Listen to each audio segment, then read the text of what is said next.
Hi guys, I've come a long way from the helpless 800, and now I have just beaten a 1700 player. He opened with the English opening, and I played the most common E5. I was surprised when he played E3, but it does make sense. He was probably trying to stop me from getting my knight to D4 and establishing an outpost. I developed my knight to F6, and we trade pawns. Uh, I notice how we have an open E file now, and I wanted to utilize that.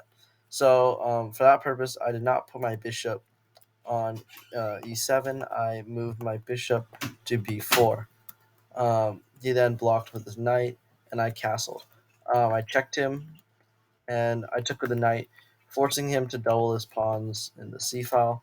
I then, put my queen to E7, and now I had um, two attackers on that bishop, no, not pin bishop on e2, and now he could not castle, because I would take it.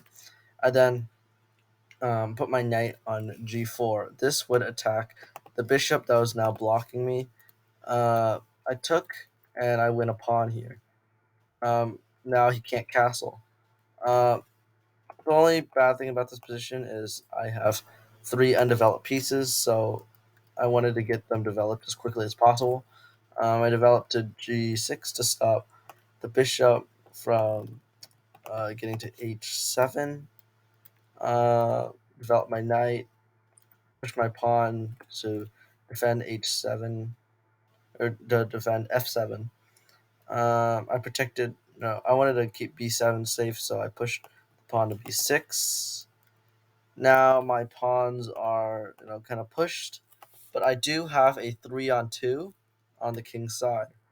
I'm gonna start pushing, and uh, like here I notice if I was to play this, minus the knight, the rook is kind of trapped. So if I defend that square, I can get that pawn to g5, what I just did. And I think the best move here for him would have been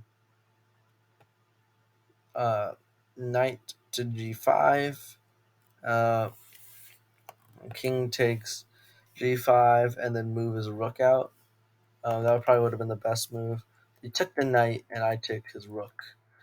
Now I have doubled pawns as well, but as you can see here, he has tripled pawns. But I needed more space to move around and utilize all my material, so I just had to, uh, you know, like I had to trade. Here he takes a free pawn, but now I've had like forced him to pin his knight. And here, this is a very clever move. It may look like you're just moving out of the way of the knight's attack, but if I were to take the knight, the pawn here is pinned. Unfortunately, he moved his knight, and I took the free pawn. And now he is really down on material. He's now it's now getting I'm now getting a little nervous. He's closing in a little bit. Here, I was hoping to play this move, King G4 check. It reveals a rook check on the king, and it puts two attackers on that C3 pawn. Unfortunately, though, he played knight to G5. This attacks the rook, meaning there's no discovery check now. But I'll just trade rooks. Um, I've got a rook against a knight endgame, and just like this, the pawn will easily promote, and that's the end of the game.